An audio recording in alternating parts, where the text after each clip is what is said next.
নমস্কার, জয় মাতারা। আমি অ্যাস্ট্রো হিমাংশু ভাগ্যের দুয়ার থেকে আপনাদেরকে জানাই আন্তরিক শুভেচ্ছা, ভালোবাসা। আজ আমি যে প্রেডিকশনটি করতে চলেছি, জাতকেরা হলে ডান হাত থেকে দেখুন, আর জাতিকারা হলে বাঁ হাত থেকে দেখুন।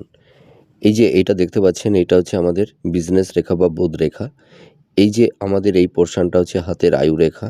আয়ু রেখা থেকে যদি কোনো বুধ রেখা বা বিজনেস রেখা, এই যে এইটা হচ্ছে আমাদের হৃদয় রেখা। এই পোর্শনটা দেখুন, এই হৃদয় রেখাটিকে অতিক্রান্ত করে বুধের ক্ষেত্রে এই বুধ রেখাটি বা বিজনেস রেখাটি চলে গেছে। এটা কিন্তু অতীব গুড সাইন। এর পাশাপাশি দেখুন, এটা হচ্ছে বুধের ক্ষেত্র। তো আমাদের মেধা, আমাদের ম্যারিট, আমাদের মানে বুদ্ধিমত্তা, ঠিক আছে, এইগুলো কিন্তু বুধ নির্ধারণ করে থাকে। তো এই বুধের ক্ষেত্রে যদি এই ধরনের ভার্টিক্যাল ছোট ছোট রেখা 2টি বা 3টি বা 4টিও থাকতে পারে, এই রেখাটি থাকলে কিন্তু খুব একটা গুরুত্বপূর্ণ একটা সিগনিফিক্যান্ট ইভেন্ট আনতে থাকে একটা মানুষের জীবনে।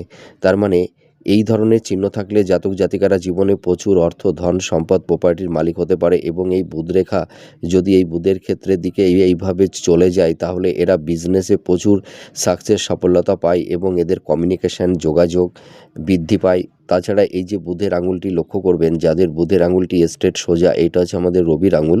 এই রবির আঙুলের এটা প্রথম পর্ব, দ্বিতীয়, তৃতীয়। এই প্রথম পর্বের প্রথম গিটের থেকে যদি বুধের আঙুলটি একটু উঁচু হয় এবং এই পর্বের মাঝে যদি এই ধরনের লম্বা ধরনের প্রোগ্রেস রেখা থাকে, তাহলে এইসব জাতক জাতিকারা ভীষণ মেধাবী হয়, ভীষণ ট্যালেন্ট হয়।